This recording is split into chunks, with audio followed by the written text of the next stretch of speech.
เขาแก่อยากเบานำกันมื้อนี้อ๋อแสดงว่าเข้าฮอดเฮือนในพ่อยแม่จึงเว้าขะดองป้อดีไปนำหัวมันโอ้โดยแสดงว่ายังบ่ทันเว้าขะดองเนาะพ่อแม่เว้าก่อนจังไปได้ไปก่อนอันนี้ก็คือซาวเวอร์นี่ไปสู้ผู้บ่าวก่อนโอ้ไปกลางเว้นหรือว่ากลางคืนกลางคืนเลยโอ้ไอ้นี่มันไม่เท่าโอ้พี่น้องไงแสดงว่าดีน้องนี่มักไอ้ลีเนาะโอ้หักแล้วเลือกบ่ได้หักแล้วหักเลยก็คือแสดงว่าเมื่อนี้เขาจะต้องเว้าตำลังอีเนาะค่าสินสอดค่าดอกไม่เท่าเนาะอ๋อแบบนี้ทุกคนเลยแม่เลยบ่ซาวเวอร์จะไปกลางคืนนี่บ่โอ้พี่น้องน้องไปกลางคืนนี่ทุกคนไปเมื่อนี้หลังจากทายเจ้าสาวแล้วเฮากะสิถามสาวเนียงเบิ่งสาวเนียงเมื่อนี้สิเงาๆเด้เป็นจังได๋เนาะสาวเนียงเจ้าเงาเจ้าสิเอาผัวคือกันบ่น้องแม่อันนี้ตอนนี้ยังสุดยังซิงคันถามีคนสิมักหักน้องนี่น้องเอาอายุประมาณเท่าใดน้อง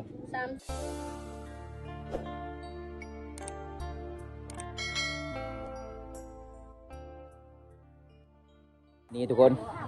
อันนี้ก็คือมี2คันรถใหญ่เด้อทุกคนเขาเจ้ามาส่งเจ้าสาวไปเฮือนนี่พ่อแม่มื้อนี้พี่น้องเห็นบ่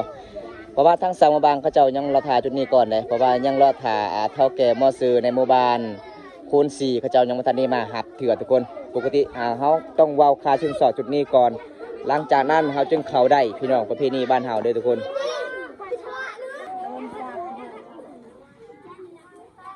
เจ้าซาโดไปเฮ็ดงานตอนนั้นบ่เจ้าไปเฮ็ดงานตอนนั้นบ่อ๋อได้เงินจากล้านน้องไปเฮ็ดงานอยู่เวียงจันทน์2 ล้านได้เฮ็ดมาจากเดือนน้องฮอดบ่เดือนนึงบ่ฮอดบ่ฮอดก็เลยคิดฮอดแฟนกลับมา กลับมาแล้วเอาผัวเลยโอ้อ๋อเดือนปลายเนาะได้เงิน2 ล้านกีบโอ้พี่น้องเอ้ยขนาดน้องอายุ15 ปีคนสู้ชีวิตเลยทุกคน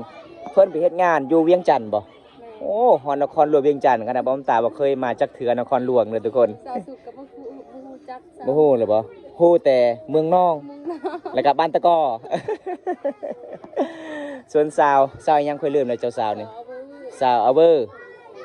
โอ้สาวเบอร์อายุ15 ปีคนสู้ชีวิตหาเงินหาคำทุกคนเลยเฉพาะน้องฮะร้านสาวสุขเองเลยอันนี้นะอ๋อร้านสาวเจ้าบ่น้องแสดงว่าเข้าเฮือนนี่พอไอ้แม่เจ้าน้อยนี่ยังผูกแขนบ่หรือว่าจังใดมื้ออื่นบ่ผูกแขนมื้ออื่นบ่แม่นบ่น้องผูกแขนบ่อ๋อเอาพี่น้องไอ้น้องกะเว้าลาวบ่ค่อยเก่งปานใดเด้อทุกคนเด้ออันนี้เป็นหมู่คู่ของสาวสุขเด้อเอกลักษณ์ของสุนเผามังกรนี่เวลาเอาผัวจัดงานแต่งงานนี่ต้องนุ่งสิ้นสุนเผามังกรเนาะอันนี้เป็นสิ้นหยังน้องสิ้นตะโปยภาษาบางค่อยเอิ้นสิ้นจก แต่กี้ก็คือเห็นน้องไปทางใดมีแต่นุ่งทรงเนาะคันเอาผัวนุ่งทรงบ่ได้บ่ผู้หญิงบ่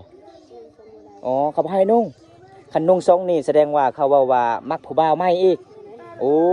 พี่น้องไอ้ต้องนุ่งสิ้นเด้อทุกคนเอกลักษณ์ของสุนเผามังกรเด้อเวลาเอาผัวเด้อทุกคนเฉพาะน้องตอนนั้นคือเวลาน้องไปอาบน้ำบ่ไปเล่นบ่มีแต่น้องนุ่งทรงอย่างเดียวมาสุดนี้น้องก็นุ่งสิ้นเลยทุกคนต้องปฏิบัติประเพณีบ้านเฮาเด้อทุกคนถ้าบ่ปฏิบัติเฮาเวลาหาเอาผัวเนี่ยเขาเจ้าเว้าว่าผัวบ่เชื่อเนาะเป็นคิดว่าสู้เนาะอ๋อต้องแบบนี้พี่น้องเอกลักษณ์สุนเผามังกรเด้อทุกคน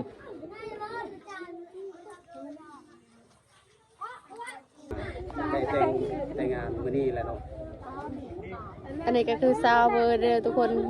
สาวหมู่บ้านสาวสุขเองตอนนี้ก็สาวเอาเบอร์ก็เอาผัวแล้วตอนนี้ก็ดองสาวเบอร์เด้อทุกคนหมู่บ้านอันนี้ก็เอาเบอร์บนกระยะวิลจะเตียนเด้ออะไรก็นั่งเพาะโปรยอันได้เอามีระมกระยะมั้ยเจ๊ได้เบอร์เนี่ยระมก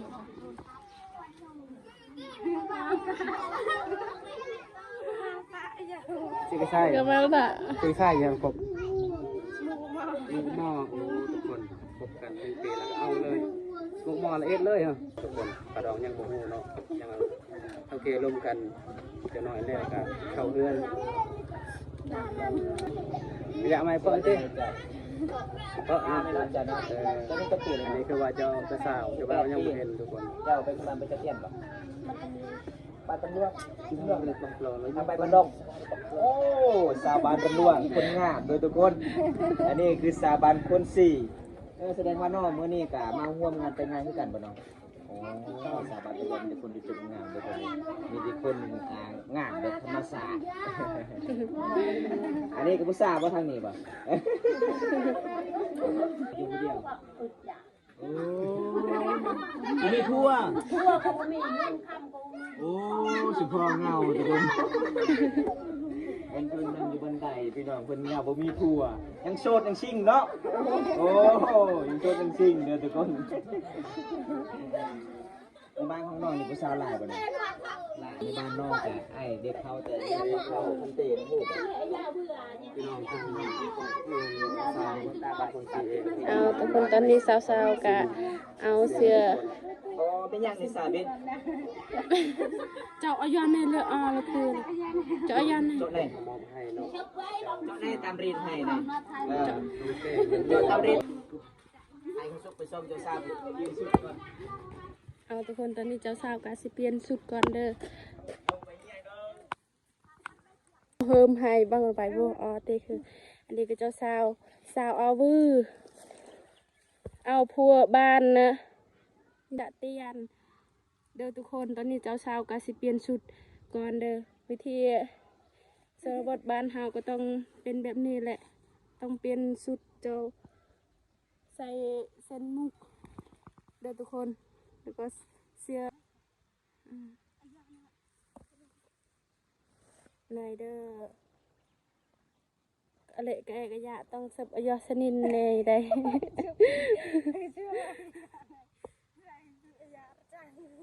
คือตะจะในยอในกระเตงเอากระเตงวันไปจะสาวบอกให้ซอยก็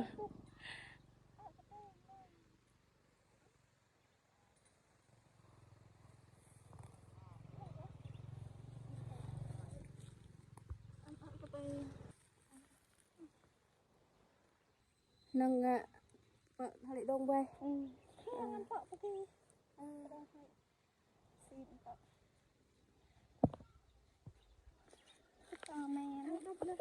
งามแล้วใส่สุดนี่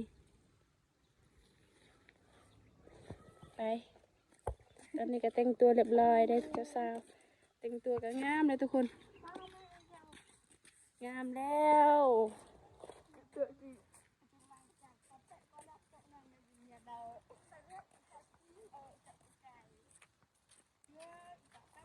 คนตอนนี้จากเจ้าสาวเรียบร้อยเด้อแต่งตัวแล้วนี่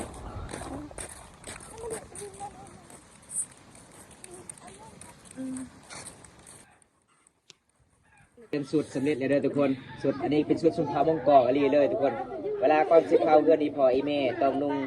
สูตรซุมเผามงกอง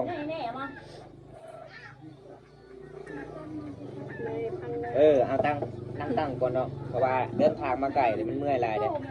สบายดีน้องอันนี้ยังสบายดีอ๋อก็คือเจ้ามาซอยเวียกบ่อ๋ออันนี้เป็นสาวอันนี้ยังทุกคนสาว12 ปีบ่เจ้าบ่โอ้12 ปีหรือเป็นสาวสุก บ่แม่น จักปีเนาะบอกแท้ๆ14อ๋อ14 15ก็สิเอาคือกันนี่เจ้าไปเบิ่งนี่ เจ้าเป็นหมู่คู่กับสาวเว้ยบ่เป็นพี่น้องหรือว่าจังได๋น้องพี่น้องกันอ๋อมื้อนี้ก็คือน้องมาซอยเวียกเนาะมาซอยเวียกล้างถ้วยล้างจานเฮ็ดกิ้งเป็นแม่ครัวโอ้โดย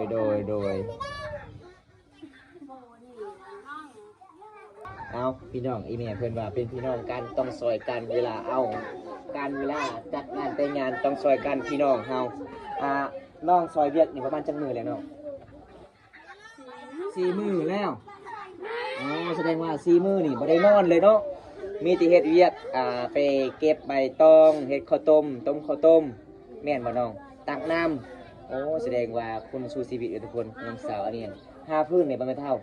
โอ้5 พื้นแล้วก็ที่4คือ5ผู้บ่าวเลยเนาะโอ้ เอาพี่น้องแบบนี้ละที่นี่บ้านเฮาโดยทุกคนอันนี้ทางด้านไหนผู้สาวบ่หรือว่าจังได๋ สาวพิง อ๋อหมู่บ้านเจ้าบ่ แม่ โอ้มีแต่คนงามเนาะสาวหมู่บ้านยังนี่ บ้านพุ่งสี บ้านคนสี่บ่โอ้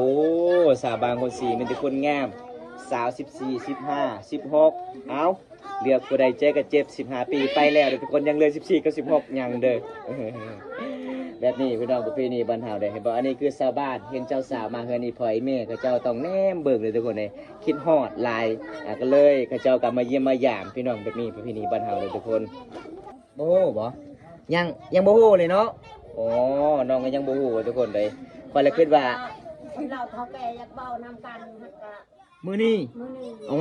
แสดงว่าเข้าฮอดเฮือนอีพ่ออีแม่จึงเว้าขะดอง บ่ดีไปนำหัวมัน โอ้โดยแสดงว่ายังบ่ทันเว้าขะดองเนาะ พ่อแม่เว้าก่อนจังไป ได้ไปก่อน อันนี้ก็คือซาวเวอร์นี่ไปสู้ผู้บ่าวก่อน อ โอ้ไปกลางเว้นหรือว่ากลางคืน ก็คือก ลางคืนเลย โอ้ไอลี่มันไม่เท่า ไอ้นี่ โอ้พี่น้องไงแสดงว่าดีน้องนี่มักไอลี่เนาะ โอ้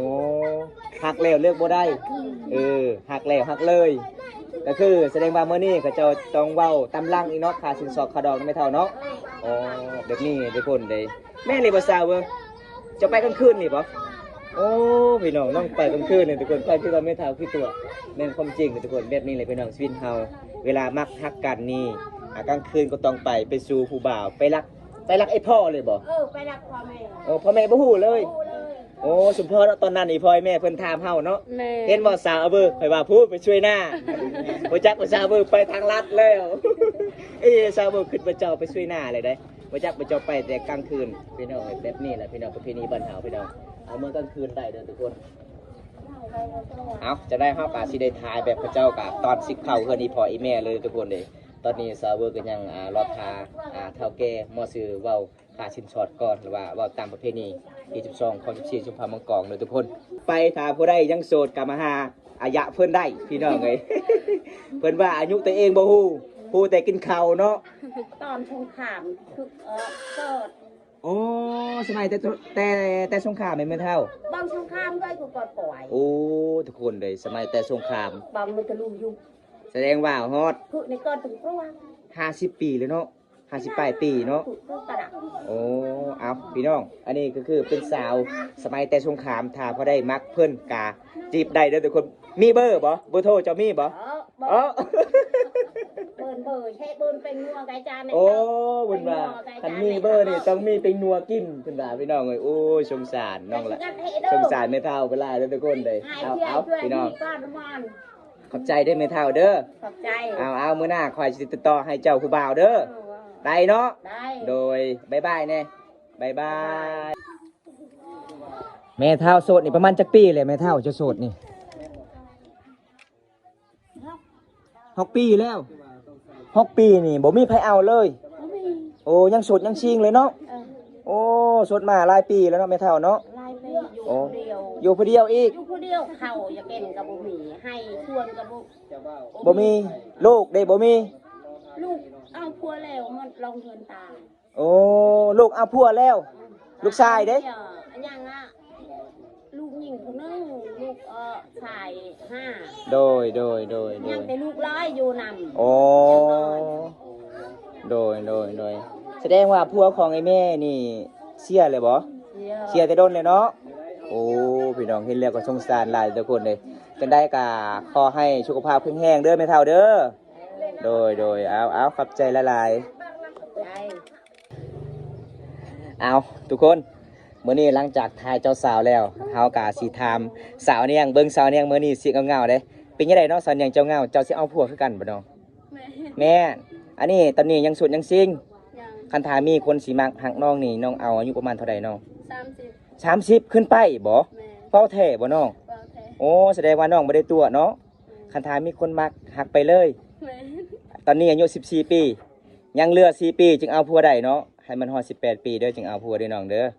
ถ้าเอาผัวก็คือบอกไอ้พ่อไอ้แม่ก่อนอย่าเฮ็ดคือสาวเว้ยเด้อสาวเว้ยก็คือรักไอ้พ่อไอ้แม่กลางคืนเลยแม่นบ่แม่เฒ่าแม่นเห็นบ่เอาจังใดก็ผู้ใดมักฮักสาวอันนี้ยังก็สามารถติดต่อได้เนาะชื่อเพจจะว่าจังใดน้องสาวน้อยสวดเด้อภาษาลาวเนาะอ๋อสาวลาวเพราะว่าบ้อมตาก็เบิ่งวิถีชีวิตสาวนี่ยังนี่สุดยอดหลายทุกคนขยันหลายเลยพี่น้องเป็นสาวสวยในหมู่บ้านนะทุกคนน้องสอบผู้บ่าวอายุรุ่นใหญ่พี่น้อง คันถามากผู้บ่าวอายุรุ่นใหญ่นี่เข้าฮักจริงบ่ แม่ อ๋อคันเอาผู้บ่าวอายุรุ่นน้อย ถ้าเอาไปแล้วก็คือผู้บ่าวไปเที่ยวเนาะไปหาผู้สาวคนใหม่อีกโอ้วังของน้องก็คือสุดยอดพี่น้องเบิดคำสิเว้าเด้อทุกคนบ๊ายบาย FC นี่เด้อน้อง บ๊ายบาย บ๊ายบาย